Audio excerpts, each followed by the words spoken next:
Ndị be daalụ nọ daalụkwa nọ. Good morning, good evening, good afternoon, depending where you are watching me from. This is whistleblower Biafra. Ndị be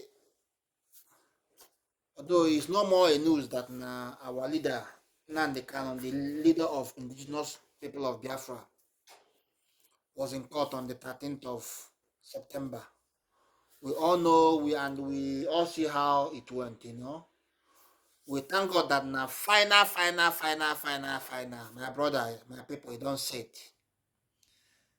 Nigerian government have finally accepted. Now, why they not accept?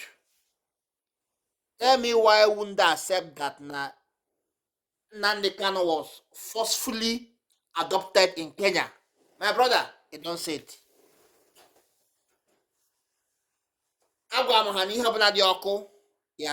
Whatever is hot must finally be cold. And in my adage, they say that ojihe nwata wonya kenu akalubi ilu owodanana. In English, it means if you have something that belongs to a child, and take it up, when your hands start to pain you, you have to bring it down. My people, they don't say it. Now, Nigerian government have finally accepted that they forcefully adopted Mr. Nnamdi Kanu from Kenya to Nigeria. I said it.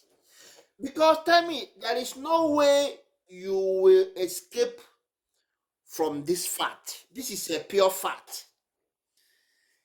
This is an open truth. My people, Biafra is close. It's too close. And the Nnamdi Kanu is almost coming out. My people, this is not the time to make problem.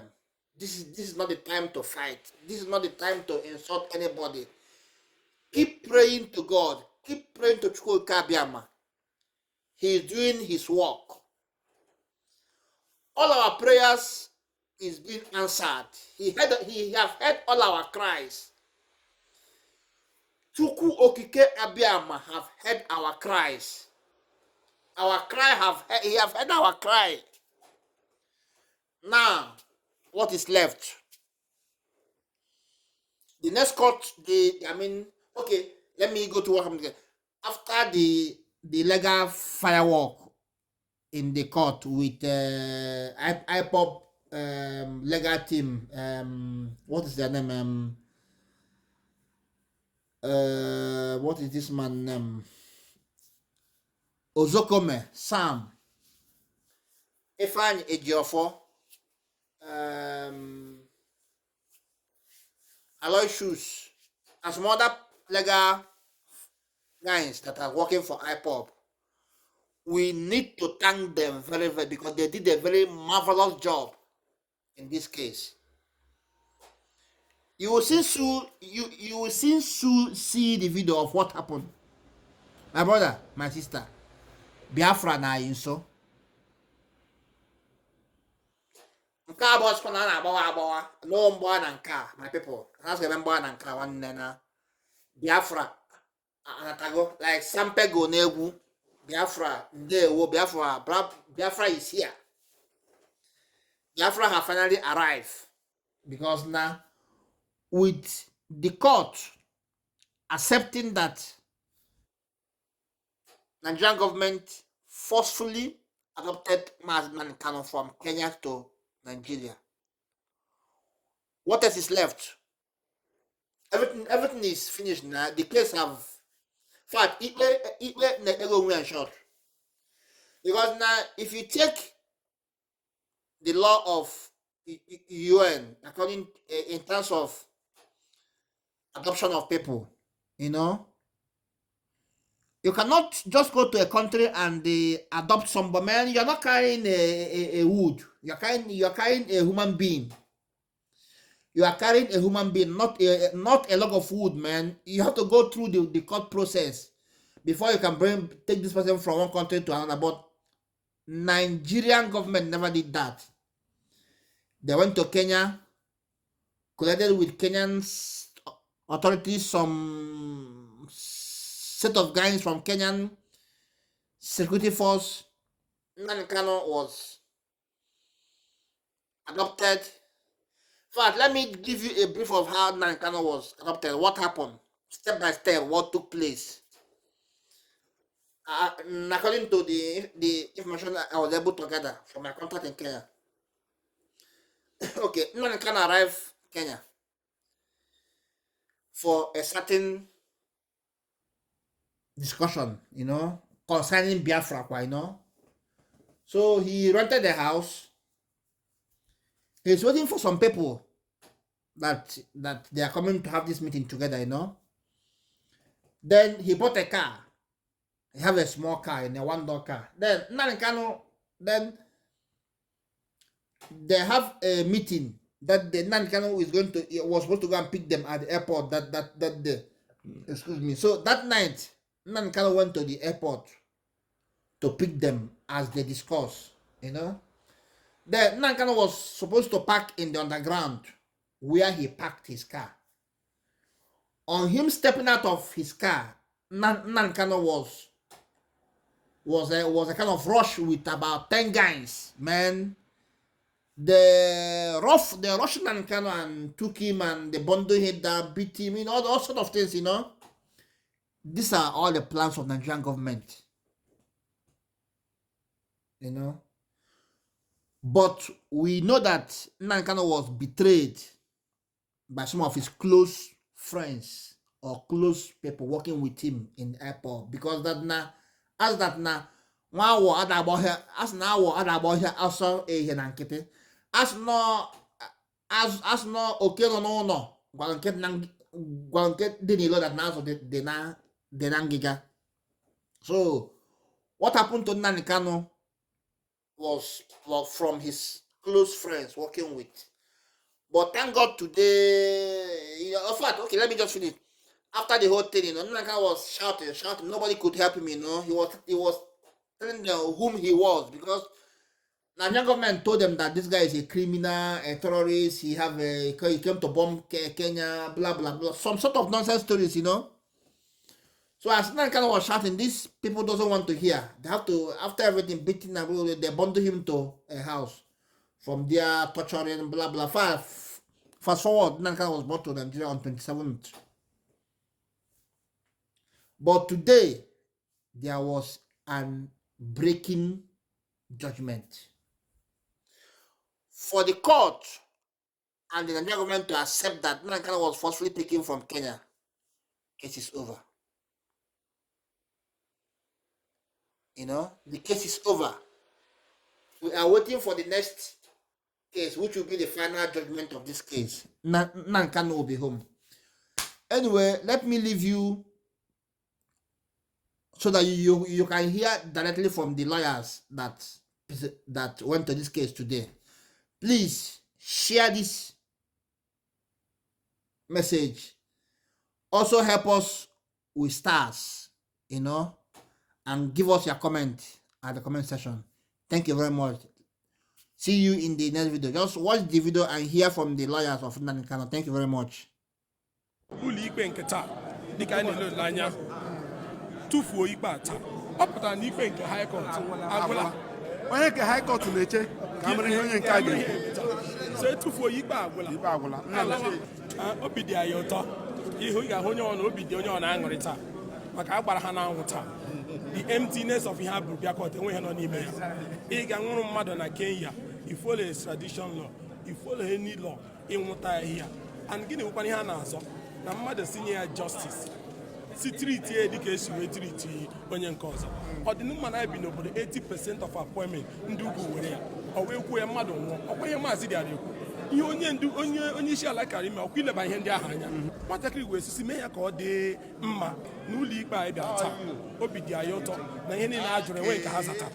So anyị na-elekwa olileanya na mgbe anyị ga-ebikwa ikpe a ezigbo otu o siri data wee mee gịnị bie ya Yeah. nwa mmadụ mee gịnị laa and then ka a na-echekwaba yes enwere anya onye na-ahụrụ ya n'ụlọ ikpe taa mgbe ọ na-ataghara ya ọnụ so anyị na-ekpe ekpere ka aka enweghara ịba na ihe afta taa ka e bie ya ka ọ dị mma ka ala Igbo dị mma ka ala Naịjirịa dị mma and dịka anyị na-ekwukwe peace reconciliation political solution ụmụahịa high court megidere kwuo si na gọọmenti should adopt political solution get the difficult in adopting political solution so this whole trial is baseless on where need and we are praying that even before an ABPA, President Mohamed Buhari should discontinue this charge.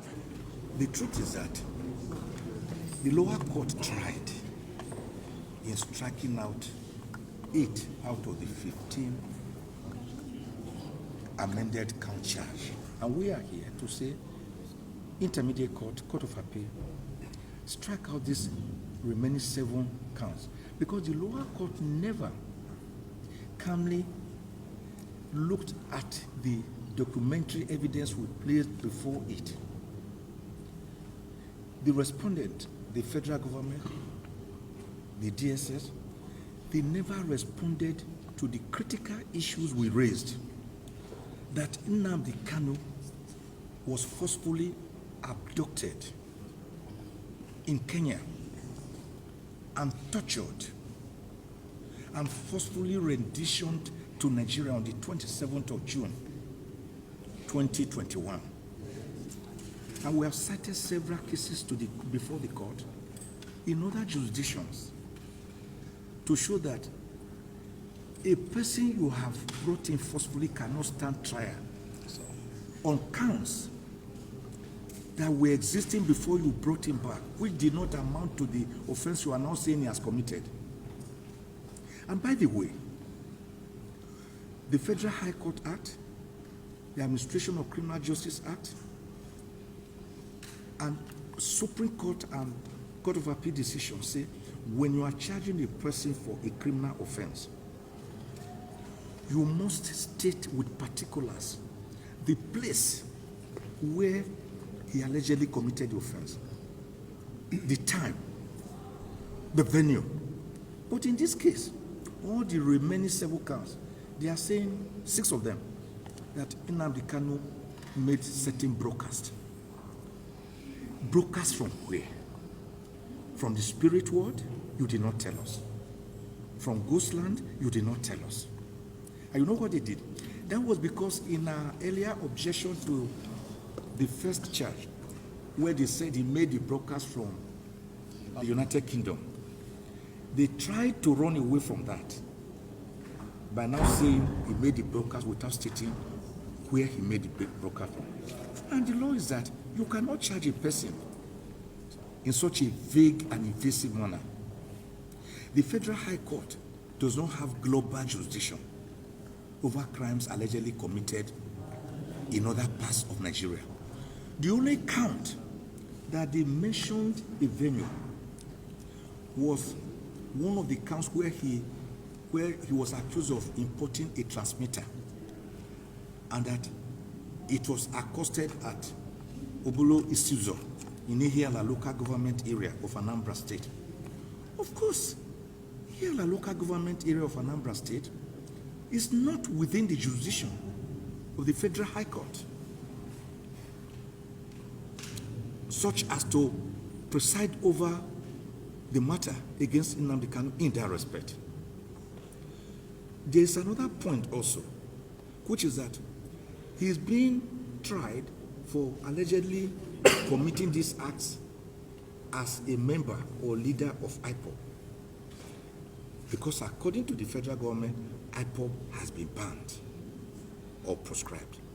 Meanwhile, we have since filed an appeal against this proscription. And the appeal is pending, is extant before the same court at the Court of Appeal. And you cannot begin to carry out a charge against a person based on a foundation which we are telling the Court of Appeal to remove. The question you should ask yourself is simple.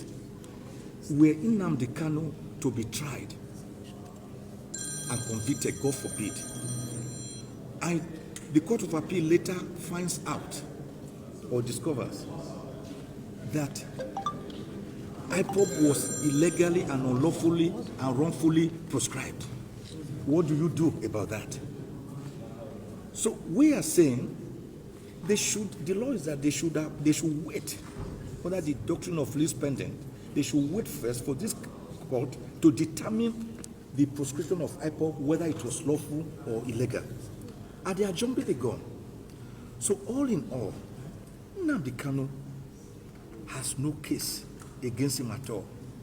He's being kept in detention by the same DSS who investigated him, the same DSS who arrested him, the same DSS is detaining him, the same DSS is still keeping him in custody, the same DSS through the federal government is also prosecuting him. So where is the justice when you are the investigator, the arrestor, the accuser, and the prosecutor? Where is the justice? At some point, the prosecutor who represents the federal government in court will only ever court a heavy amendment to 7 times. Amendment times.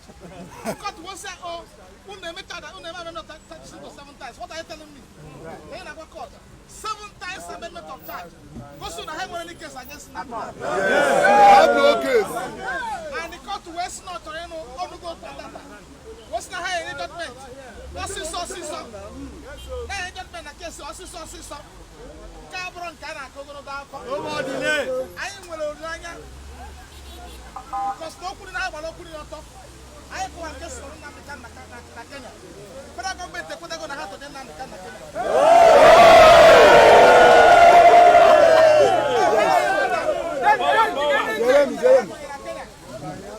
they must admit before the court. I mean the federal government of Nigeria that they kidnapped and abducted Nnamdi Kanu. Possibly they return him to Nigeria. That fact has been established before the court.